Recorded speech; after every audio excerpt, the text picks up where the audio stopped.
Welcome back sa ating channel. Naging mainit nga usapin di manu sa mundo ng social media.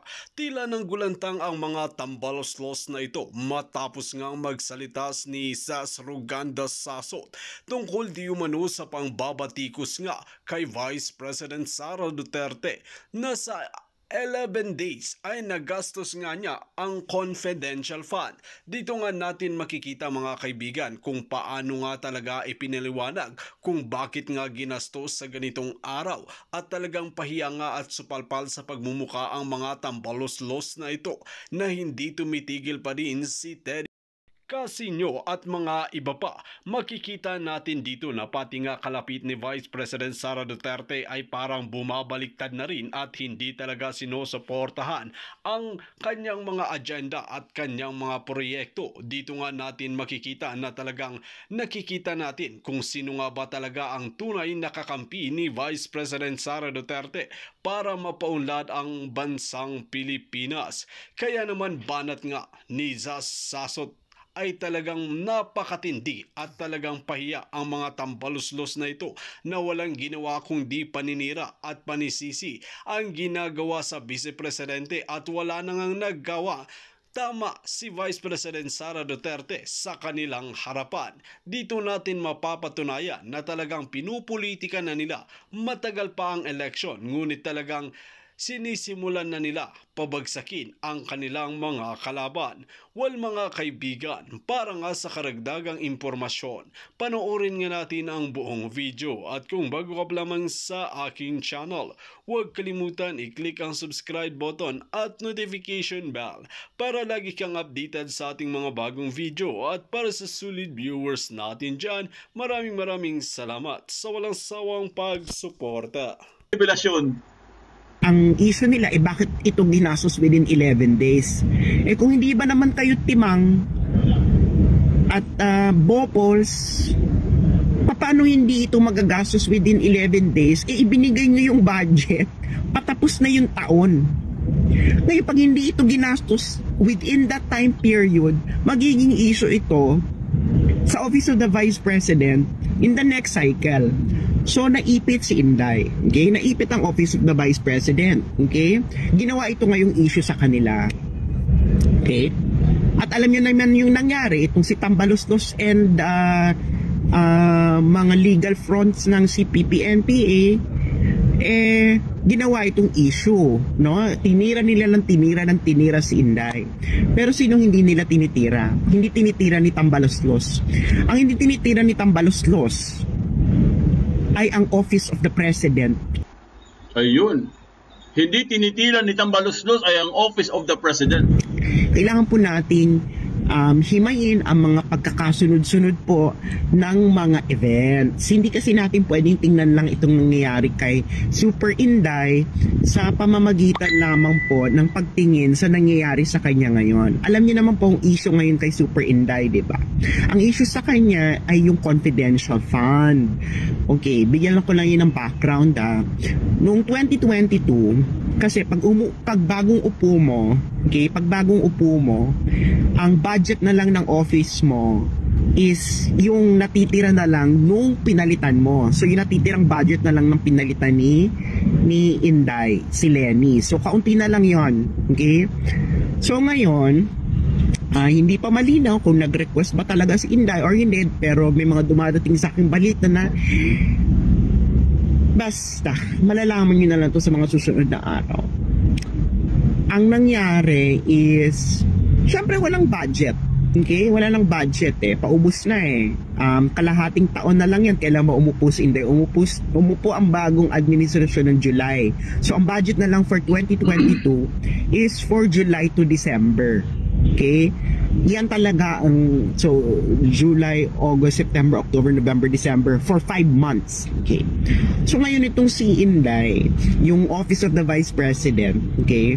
Ang sabi according sa kwento, na official kwento ng Malacanang, nag-request daw ito si Inday, okay, ng budget.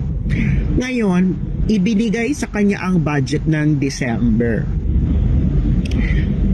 At parang mga in the second week ata ng December, parang ganyan, second week or first or second week, ibinigay sa kanya ang budget. Ang nag-transfer ng pera ay ang Office of the President. Tinransfer sa Office of the Vice President. Ngayon po kasi friends, pag ikaw ay binigyan ng budget, dapat ito ay gastusin mo kaagad. Okay? Dapat gastusin mo to bago matapos ang taon. So madaling salita, yung budget ay binigay sa kanya ng second week of December. So malamang dapat gastusin niya ito kasi pag hindi mo ito ginastos, magiging issue ito sa iyo sa susunod na budget cycle. Okay? Ganyan po ang proseso sa gobyerno. Okay? Pag hindi mo ito ginastos, yung budget na ibinigay sa iyo, magiging issue sa iyo yan next budget cycle. Okay? So ginastos ito. Okay, confidential fund. Ginastos yung pondo. Ang issue nila bakit ito ginastos within 11 days. Kung hindi ba naman kayo timang at bopols, paano hindi ito magagastos within 11 days? Ibinigay nyo yung budget, patapos na yung taon. Yes. Ngayon, pag hindi ito ginastos within that time period, magiging issue ito sa Office of the Vice President in the next cycle. So, naipit si Inday. Okay? Naipit ang Office of the Vice President. Okay? Ginawa ito ngayong issue sa kanila. Okay?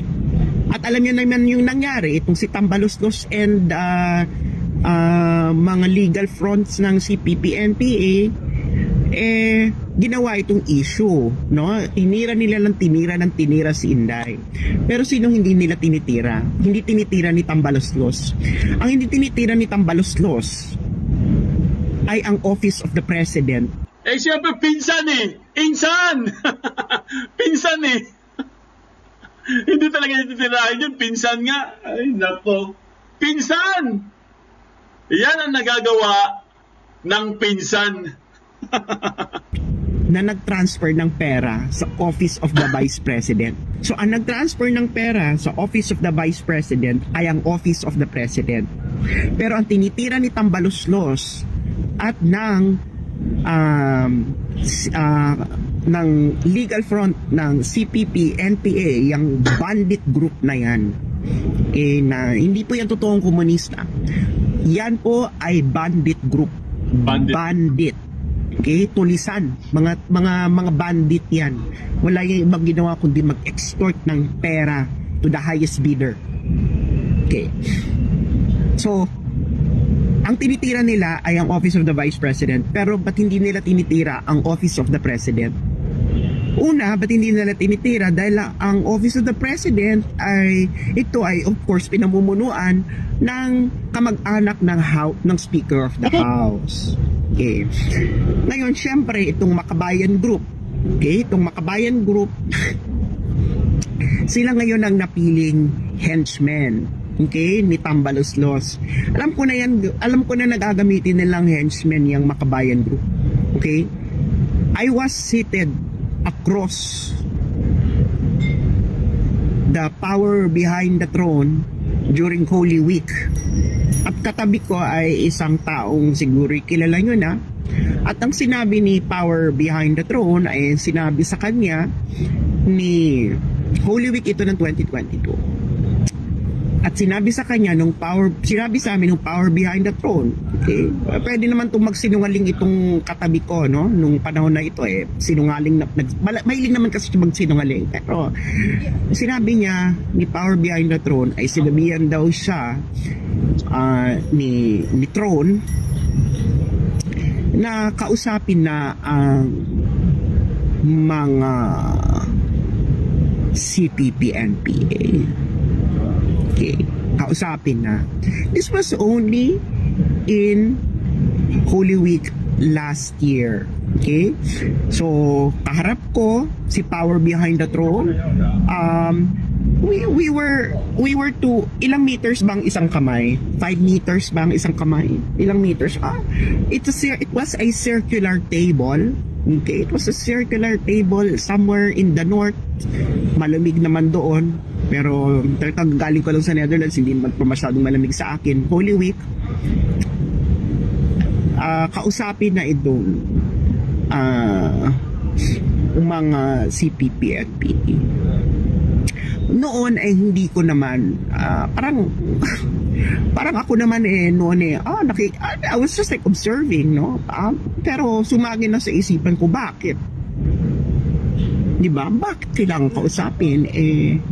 Anyway, so ngayon nakita ko na nag-unfold na ginagamit na nilang henchmen ngayong itong Makabayan.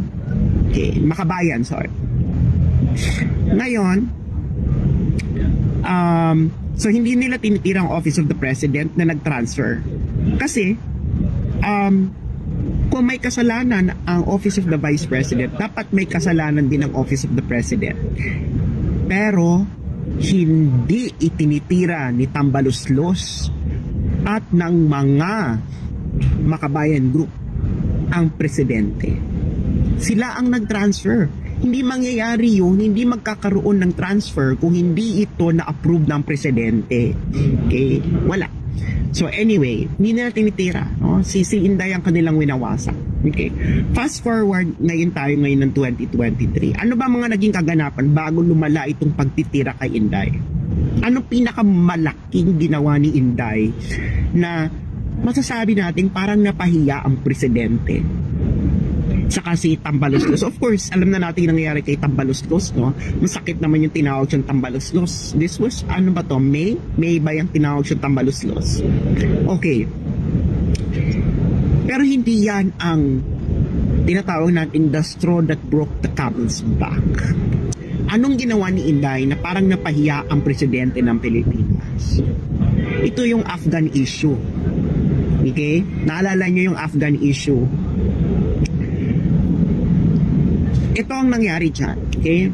Nagkaroon ng meeting, okay? Nagkaroon ng meeting ang iba't ibang gabinete. Of course, nandun ang DepEd, no? Para pag-usapan niyang request kuno ng Amerika na tumanggap ng Afghan refugees ang Pilipinas. Hindi talaga sila refugees, guys. They're not refugees. Sila ay mga trabahante ng Amerika sa Afghanistan at kailangan nilang lumipat sa Pilipinas galing sa ibang bansa. Not from Afghanistan. Mula sa ibang bansa dahil matatapos na ang kontrata ng Amerika sa mga bansang iyon at kailangan kailangan ng Amerika na hanapan ng ibang bansa na lalagakan ng kanilang mga empleyadong Afghan. Okay? Habang sila'y naghihintay ng kuno ay approval ng kanilang visa sa United States. Can you imagine, hindi nga nila na-approve yung visa ng mga ito habang nasa ibang bansa sila, ililipat sa atin. Anyway, ibang usapin yon. Pero, dalawa lang ang ahensya ata ang pumalag. Okay. Alam natin pumalag ang DepEd. Okay, si Sara Duterte ay pumalag vehemently against siya dito. Ang isa pang alam kong pumalag is yung National Commission for Muslim Filipinos. Okay. Pero focus tayo kay Sara. So pumalag si Sara. Okay.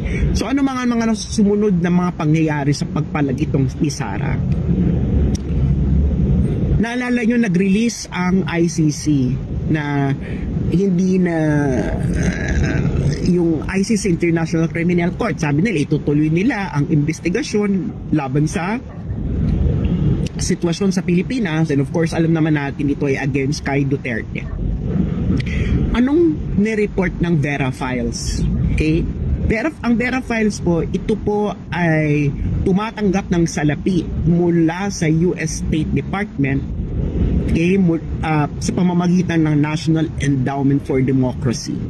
Mga 20 million pesos na ang natanggap ng Vera Files na isa lang namang website sa panahon ni Duterte. 20 million. Can you imagine? 20 million pesos for the entire term ni Duterte para sumulat ng mga paninira laban kay Duterte sa mga supporters ni Duterte. Okay, itong Vera Files. Okay. So yung National Endowment for Democracy po, ito po ay ang legal front or covert front ng CIA. Okay? I-search niya National Endowment for Democracy. It's documented fact Meron pang PhD dissertation kung ano ginagawa ng National Endowment for Democracy. Okay. So itong Vera Files, nag-release siya ng report. Sabi niya, kasama daw si Sara Duterte sa posibleng imbestigahan ng ICC regarding crimes against humanity. Can you imagine, biglang lumitaw ang pangalan ni Sara Duterte. Wala naman siya, hindi naman siya kasama noon. Tapos ngayong Vice President na siya, kasama na si Sara Duterte. Okay. So bibigyan ko yung pumalag si Sara Duterte about Afghan issue, lumabas ang ICC, nag-report ang Vera Files na kasama si Sara Duterte sa posibleng iimbestigahan. Okay? And then nagsunod-sunod na, biglang naging issue yung confidential fund. Okay? Na dapat ang may kasalanan din ay ang Office of the President. Kasi sila ang nag-transfer ng pera at tinransfer nila yung pera December na. So ibig sabihin, late na ito, ibig sabihin, kailangan gastusin mo yan eh. Okay? Kailangan gastusin mo talaga yan. Tanongin niyo may mga alam sa budget ng gobyerno. Kaya ito yung mga sinasabi nila, bakit 11 days na gastos niya na? Ang tamang sagot dyan, kasi po, ibinigay po ito ng December na, patapos na yung taon. Ano sa tingin nyo kung, do you really expect na yung binigay na pera nung December gagastosin ni Sara within 365 days? Mga bopulos pala kayo eh. Pag binigay sa iyo ang pera, kailangan gastusin mo ito bago matapos ang taon. Yes. That's a basic process in government. Anyway, so hindi nila tinitira ang presidente. Sumabas na yung confidential fund ni Sara. Issue. Tinitira-tira na sa ngayon. Tapos ngayon ay SALN. Okay? Kailangan daw, according sa isang senador, ang dami daw nag-request ng SALN ni Sara. Kailangan daw i-release ang lahat ng SALN niya nung kanya ay mayor pa. At meron pa sinabi na kailangan daw pati business interest ng kanyang asawa at ng kanyang underage na anak. Can you imagine, underage na anak? Ilang taon pa lang yung anak ni business interest ng kanyang underage na mga anak? Ilang taon na ba mga anak ni Sara? Wala pa atang 15 or wala pa atang 10, 7 or 8 or 8 or 10. Susunod-sunod na ang panglilibak kay Sara. Hindi lang siya binibinay, binibikoy pa siya. At lahat itong dilubyong itong nangyayari kay Sara ay nangyari after niyang palagan ang Afghan refugee request ng Amerika. Di ba? Kita mo, nangyari kay Governor Mamba. Pumalag siya sa EDCA. Ano nangyari kay Governor Mamba? Bigla ngayon siyang iimbestigahan dahil daw ay nung election daw gumamit daw ng pondo ang gobyerno para dun sa election, whatever. Bopuls pala to eh. Alam ng lahat ng politiko nang kaya nila nililigawan ang mga gobernador ng bawat isang probinsya dahil ang mga gobernador ay meron na itong infrastructure. Okay? Meron na itong mga tao. Okay? Kaya mga nililigawan yung gobernador. Why do you think politicians do that? Na nililigawan nila ang suporta ng gobernador. Dahil meron ng infrastruktura ang gobernador para suportahan ang kandidatura ng kung sino man ang mapipisil nilang presidente. Okay, si PRRD lang, si Digong lang ang walang gobernador na supporter nung siya tumakbo except for Amy Marcos, no? Malinaw naman yan kay Duterte na si Amy Marcos lang ang gobernador na talagang nagsuporta talaga kay Duterte nung tumakbo siya. Okay. So ngayon, si Governor Mamba, pumalag siya sa EDCA. Ano nangyari? Inimbestagahan sa House. Si Tambaloslos. Na-detain pa yan si Mamba, ha? Si Governor Mamba sa House of Representatives. Inimbestigahan siya. Ngayon, pinababagsak si Governor Mamba. So nangyari kay Governor Mamba, nangyayari ngayon kay Inday Sara. At nangyari rin ito sa isang opisyal ng gobyerno. Hindi ko papangalanan dahil ayaw naman niyang sabihin in public. No? At alam kong ginawa ninyo, Tambaloslos, Anton Lagdameo, at Bongbong Marcos noong January. Sa cafe, merong cafe kasi dyan sa Malacanang. Diyan nila minit itong government official na ito. Alam ko ang mekanismo ng Amerika pag ayaw nila sa isang opisyal. Ginawa nyo ito noong January. Anton Lagdameo, Tambaloslos, at Bongbong Marcos. Hindi kita tatawagin presidente. You are the American colony governor. Okay. So, the pattern is clear. Okay? Pag pumalag ka sa gusto ng Amerika, mamamamba ka. Mangyayari ang ginawa doon sa government official. Okay? Noong January, hindi ko siya papangalanan. Ayaw naman yung sabihin public. So, hindi ko na papangalanan. So, noong January, ginawa ito dun sa government official. Pinaiyak nyo pa yung tao eh. Tangina ninyo.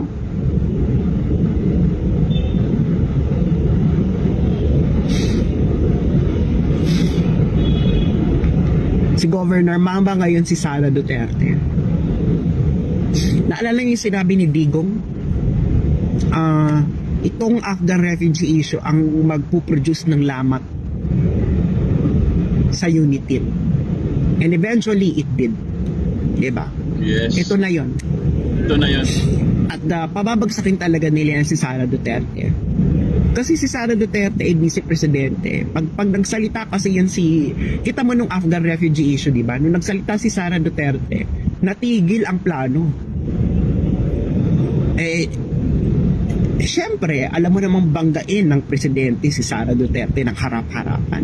Hindi babanggain ni American Colony Governor ang vice-presidente ng Pilipinas ng harap-harapan. Yang sinasabi ninyo na ang Marcos ay hindi pumapatol sa kalaban, tigilan na natin itong ilusyon na ito. Okay? Hindi gagawin yan ni American Colony Governor na siya mismo ang makikipaglibakan. Okay? Ang kanilang laro ay good cop, bad cop. Okay? Ano ibig sabihin ng good cop, bad cop? Siyempre, yung American Colony Governor, siya yung magpiplay ng good cop. Okay? At merong magbabad cop for him. Ayan na si Tambaloslos. Andan niya na si Mamshi. Okay? At iba pang mga opisyal ng gobyerno. Sila yung makikipagbakbakan. Pero si American Colony Governor, hindi mo makikita yung makikipagbakbakan kasi kailangan nga siyang maprotektahan. Kailangan ma-maintain ang image ni American Colony Governor na siya ay walang bahid, na siya ay for unity, na siya ay mapagpatawad, mapagkalinga, pero that's bullshit. Hunyango. That's bullshit. Hunyango. Tawag Okay? ng hunyango. Good cop, bad cop ang kanilang laro. Okay, so itong nangyayari kay tuloy-tuloy na yung panlilibak kay Inday, no? They will destroy Inday like what they did to Binay. Mas masakit dito kay Inday is mas masakit ang kanyang mararanasan kaysa kay Binay. Dahil ang kinakalaban na mismo dito ni Inday, diyan sa kanyang pagtanggi, diyan sa Afghan refugee issue, ay ang imperyo ng Amerika. As simple as that. Nangyari, can you imagine, sunod-sunod ngayong taong to January, yung ginawa nila dun sa government official na ayaw na mong magsalita in public. Ikalawa, kay Governor Mamba. Diba? Ano nangyayari kay Governor Mamba? Diba? Ngayon kay Inday, tatlong opisyal na ang alam ko, ito na ang ginagawa nila.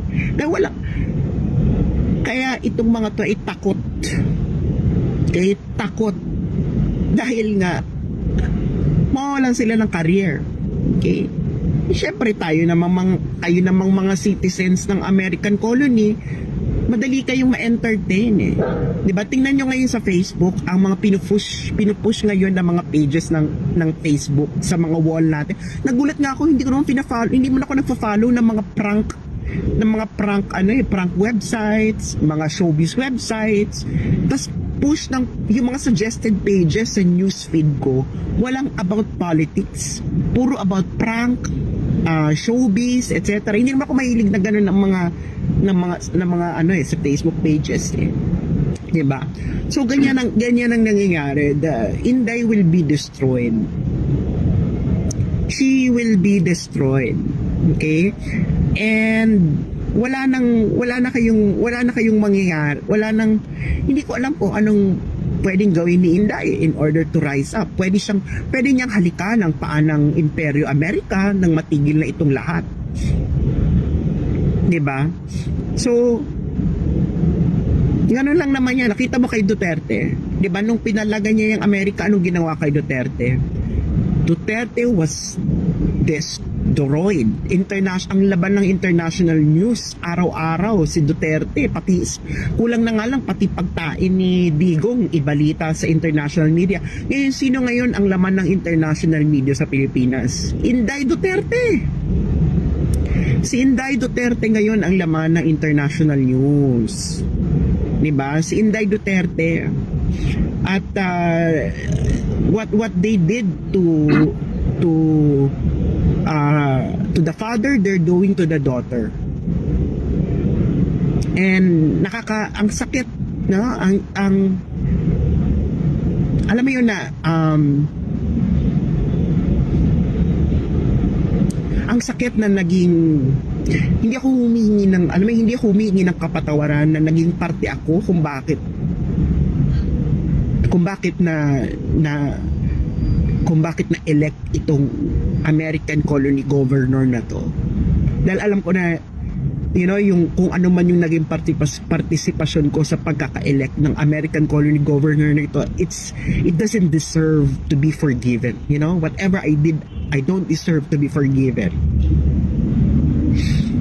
Ang pinagkaiba lang ni Lenny sa kanitong American colony governor na ito is pareho lang naman yung gagawin nila. Ang pinagkaiba lang siguro ay si Lenny walang frozen fruits and vegetables, no? But they will do the same. Pero itong nangyayari kay Inday, this is hindi pa dito yan matatapos. Hindi pa yan dito matatapos. So, ayun. So, ano ba? You have to do something. Uy, bakit ako? Kayo. Diba?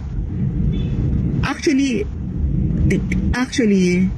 tinitest nila ang waters. Kita mo, walang pumapalag itong mga sunod-sunod na taas ng presyo ng bilihin. E nung panahon ni Digong, Diyos ko dahil tumaas lang ang rally. Diba?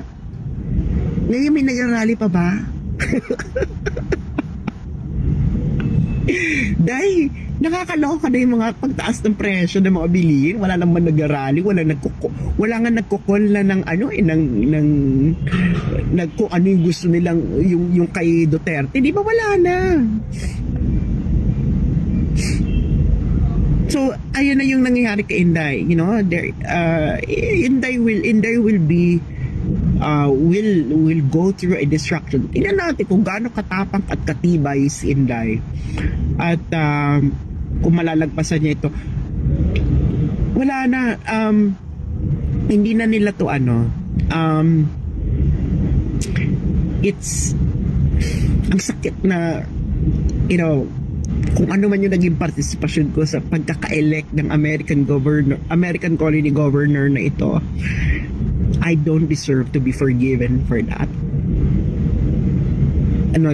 I never had a regret in my life. Ngayon meron na. Diyos ko, Lord. Oo, destroy. Sabi nila, USBBM Tiklawan, CPP-NPA. Alam mo yung CPP-NPA? Huwag kayo maniniwala na anti-America yan or anti-West. That's not true. Ang command center ng CPP-NPA ay nasa NATO country. Ang pera na dumadaloy, the foreign funds going to CPP-NPA in the Philippines ay nanggagaling sa Western countries. Okay? America, EU, meron pa sa Australia. Alam niya ng NTFL-CAC. At yung sinabi nga diba ni Parlade sa isang interview niya, walang militar na gustong ma-promote ng chief of staff or whatever na magsasalita laban sa CPP-NPA. Okay? Think about it. Think back it. So, Ayun lang po.